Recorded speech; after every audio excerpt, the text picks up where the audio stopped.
প্রিয় শিক্ষার্থীবৃন্দ, আসসালামু আলাইকুম। সবাইকে প্রতিদিনের মতো আজকে আমি তোমাদের সামনে হাজির হলাম। আজকেও তোমরা যারা বিবিএতে আসো বা বিবিএস পাস কোর্সে আসো, তোমাদের জন্যই ক্লাসিফাইড ইনকাম স্টেটমেন্ট করতে বললে আমরা কিভাবে খুব দ্রুত করব সেটা খেয়াল করব।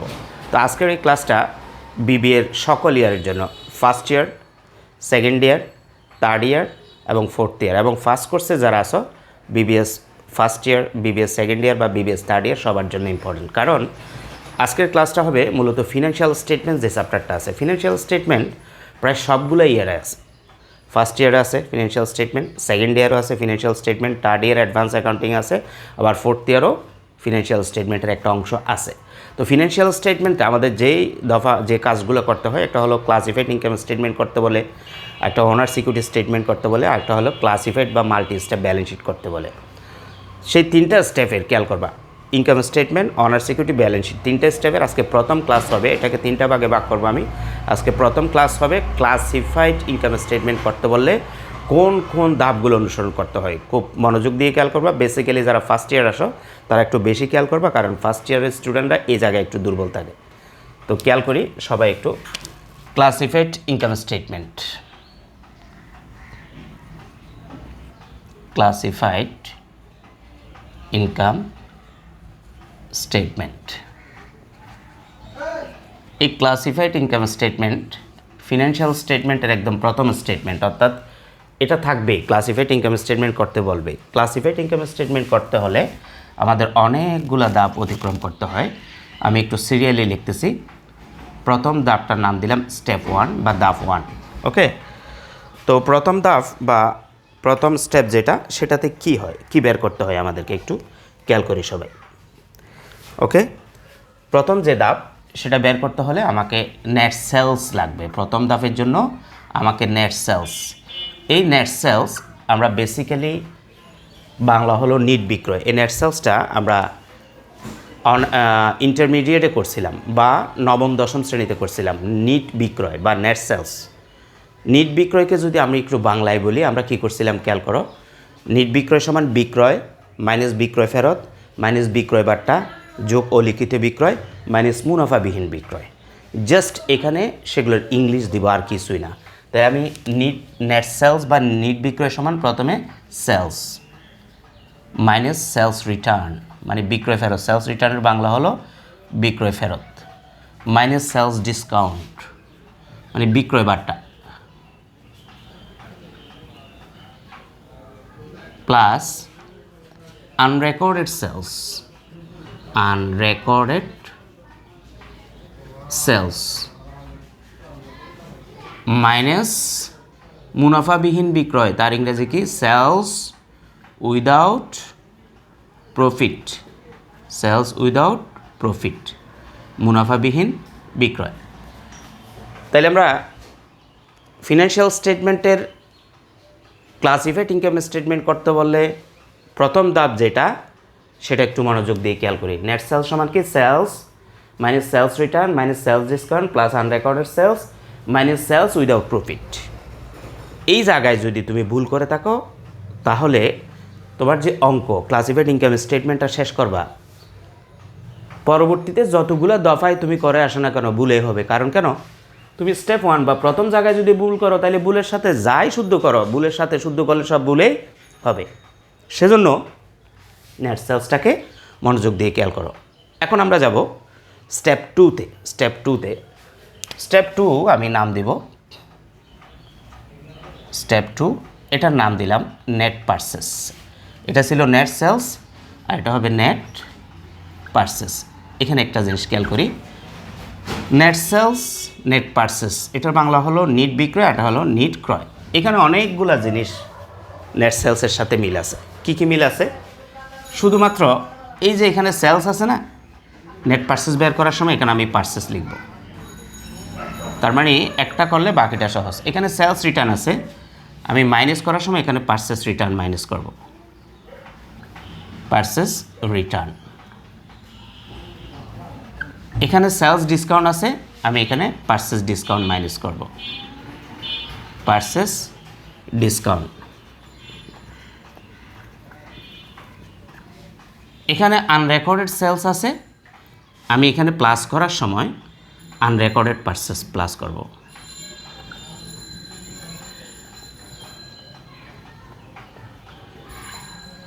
এখানে সেলস উইদাউট প্রফিট আছে, এখানে সেলস উইদাউট প্রফিট একই থাকবে, minus sales without profit, without profit. তাহলে এখানে দেখো স্টেপ 2টা হুবহু স্টেপ 1-এর সাথে মিল, শুধুমাত্র এখানে আমরা সেলস লিখছি, এখানে আমরা কি লিখব, পারচেস লিখব। এবার দেখো মিলের বাইরে কি আছে নেট পারচেস করতে হলে, অর্থাৎ যেগুলো মিল আছে তার বাইরে আর কি আছে, যেগুলো মিল আছে তার বাইরেও আর কিছু দফা আছে, যেমন বিনামূল্যে পণ্য বিতরণ, অর্থাৎ গুডস ডিস্ট্রিবিউশন, গুডস ডিস্ট্রিবিউশন, বিনামূল্যে পণ্য বিতরণ। আরেকটা আছে minus goods withdraw, goods withdraw, এটাও মাইনাস করতে হয়, গুডস উইথড্র বা গুডস ড্রয়িং, এটাও মাইনাস করতে হবে। এখন প্রশ্ন হতে পারে এই নেট পারচেজের মধ্যে এগুলো সব মিল আছে, এই দুইটা দফা গুডস ডিস্ট্রিবিউশন মাইনাস করলাম, গুডস ড্রয়িং মাইনাস করলাম, কেন মাইনাস করলাম, এগুলো এখানে কেন ছিল না? খেয়াল করবা, আমরা যখন বিনামূল্যে পণ্য বিতরণ করি তখন আমরা নর্মালি জাবেদা বলি কি, বিজ্ঞাপন হিসাব ডেবিট, ক্রয় হিসাব ক্রেডিট। ক্রয় ক্রেডিট মানে ক্রয় কমে যায়, সেজন্য নেট পারচেস বের করার সময় এরকম যদি গুডস ডিস্ট্রিবিউশন নামে কোনো সমন্বয় বা পণ্য বিতরণ নামে কোনো সমন্বয় থাকে সেটা অবশ্যই মাইনাস করতে হবে। আরেকটা আছে, যদি লেখা থাকে সমন্বয়ের মধ্যে পণ্য উত্তোলন, সেটা নর্মালি জাবেদা আমরা কি জানি, নবম দশম শ্রেণীতে যেটা শিখছি, উত্তোলন হিসাব ডেবিট, ক্রয় হিসাব ক্রেডিট। এখানেও কিন্তু ক্রয় ক্রেডিট, খেয়াল করবা, তার মানে ক্রয়ের পরিমাণ কমতেছে, সেজন্য নেট পারচেস বের করার সময় ওই গুডস ড্রয়িং বা পণ্য উত্তোলন যেটা থাকবে সেটাও মাইনাস করতে হবে। এতটুকু জানলে নেট পারচেস তুমি করতে পারবে। তাইলে তোমাদের সুবিধার্থে বলি, নেট সেলস এবং নেট পারচেসের মধ্যে প্রায় 95% মিল, শুধু দুই জায়গায় মিল নেই, গুডস ডিস্ট্রিবিউশন, গুডস ড্রয়িং, এগুলো নেট সেলসে যায় না, কিন্তু নেট পারচেসে সেগুলো আসে। বাকিগুলো হুবহু মিল, শুধুমাত্র যেখানে সেলস পারচেসের ক্ষেত্রে সেখানে কি লিখবো, পারচেস লিখবো। ওকে, স্টেপ 2 গেল। স্টেপ 3-তে আমি যাই। স্টেপ 3 বা ধাপ 3 একটু মনোযোগ দিয়ে খেয়াল করবা, যারা মনোযোগ দিয়ে খেয়াল করবা বেসিক্যালি তাদের জন্য একদম সহজ হয়ে যাবে ক্লাসিফাইড ইনকাম স্টেটমেন্টটা। যারা নর্মালি আদার্স গ্রুপস থেকে এসে বিবিএতে অ্যাডমিশন নাও, সায়েন্স বা আর্টস থেকে অনেকে বিবিএতে অ্যাডমিশন নেয়, তাদের জন্য কিন্তু এটা খুব ইম্পর্ট্যান্ট একটা ক্লাস। আর যারা নবম দশম বা এইচএসসিতে আর্থিক বিবরণী চ্যাপ্টারটাকে এড়িয়ে চলছো, তাদের জন্য আরও বেশি ইম্পর্ট্যান্ট। এটাকে অ্যাভয়েড করা যাবে না। কেন যাবে না? এটা প্রত্যেকটা ইয়ারে আছে, তুমি একটা ইয়ার ছেড়ে দিছো। যেমন যারা নবম দশম শ্রেণী ছাড়ছো তারা এইচএসসিতে পড়ছো, আবার এসএসসিতে কঠিন হয়ে গেছে, এসএসসি ছাড়ছো তো বিবিএ ফার্স্ট ইয়ারে বা বিবিএস ফার্স্ট ইয়ারে, আবার তুমি এখানে ছাড়াও সেকেন্ড ইয়ার আছে, থার্ড ইয়ার আছে, তার মানে এটা করতেই হবে। ওকে, স্টেপ 3-তে যাই। স্টেপ 3-তে হবে cost of goods sold. Step 3-র নাম হলো কস্ট অফ গুডস সোল্ড। এটার বাংলা অর্থ হলো বিক্রিত পণ্যের ব্যয়। এই বিক্রিত পণ্য বের করার একটা সূত্র আছে।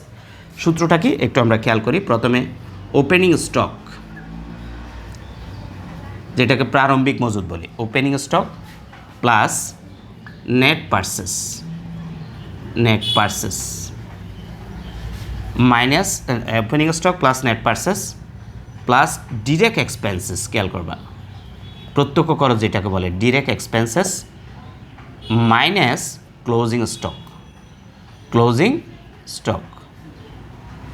তাহলে একটু খেয়াল করো, স্টেপ 3-র কস্ট অফ গুডস সোল্ডের সূত্রটা কি, বিক্রিত পণ্যের ব্যয়ের সূত্র কি, ওপেনিং স্টক মানে প্রারম্ভিক মজুদ প্লাস নেট পারচেস মানে নিট ক্রয় প্লাস ডিরেক্ট এক্সপেন্সেস মানে প্রত্যক্ষ খরচ মাইনাস ক্লোজিং স্টক মানে সমাপনী মজুদ। এগুলো কিন্তু আমি আসলে নবম দশম শ্রেণীর পড়াই তোমাদেরকে পড়াচ্ছি। এখানে জাস্ট ইংলিশ ভার্সনে, ওইখানে তুমি বাংলা ভার্সনে করছিলে, ওইখানে ভালোভাবে করো নাই বলে আজকের ক্লাসটা তোমার জন্য সবচেয়ে ইম্পর্টেন্ট হবে।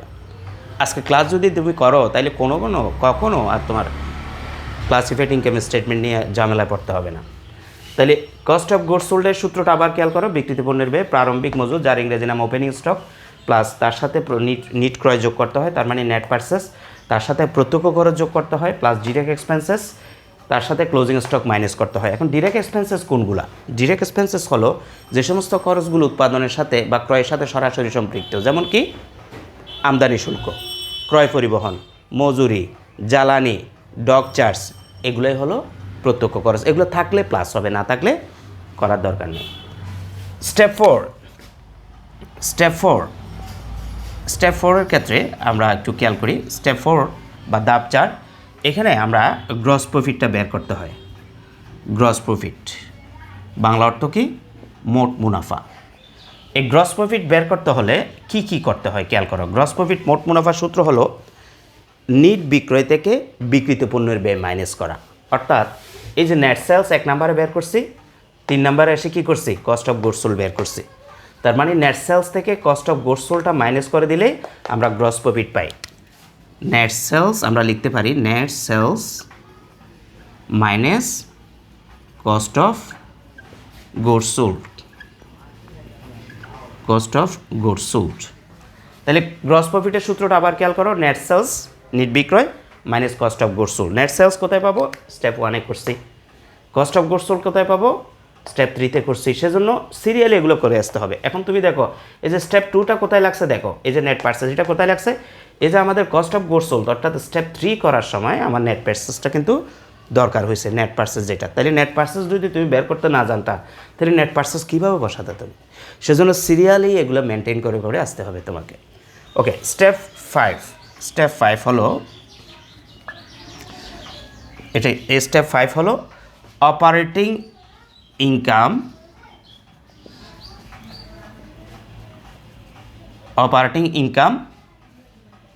অথবা লস। অপারেটিং ইনকামও থাকতে পারে, অপারেটিং লসও থাকতে পারে। আমি একটু কলমটা চেঞ্জ করে নিই, কলম কোনটা দিয়ে লেখা যাচ্ছে বেশি। ওকে, অপারেটিং ইনকাম অথবা অপারেটিং লস। অপারেটিং ইনকামও স্টেপ 5-এ বের হতে পারে, অথবা অপারেটিং লসও বের হতে পারে। এখন কথা হলো এই অপারেটিং ইনকাম আমরা কীভাবে বের করব? প্রথমে খেয়াল করব আমাদের যে স্টেপ 4, এই যে গ্রস প্রফিট যেটা বের হয়েছে, এই গ্রস প্রফিট থেকে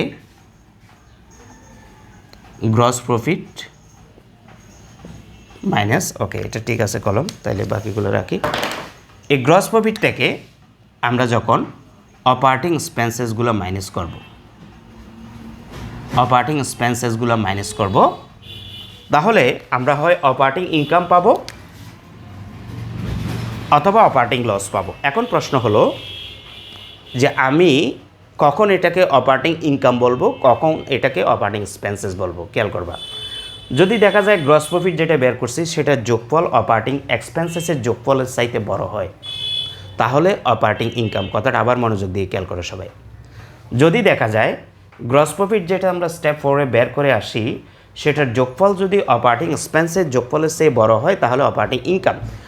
যদি কোনো কারণে অপারেটিং এক্সপেন্সেসের যোগফল বড় হয়ে যায় প্রফিটের চাইতে, গ্রস প্রফিটের চাইতে, তাহলে সেটার নাম দিতে হবে কিন্তু অপারেটিং লস।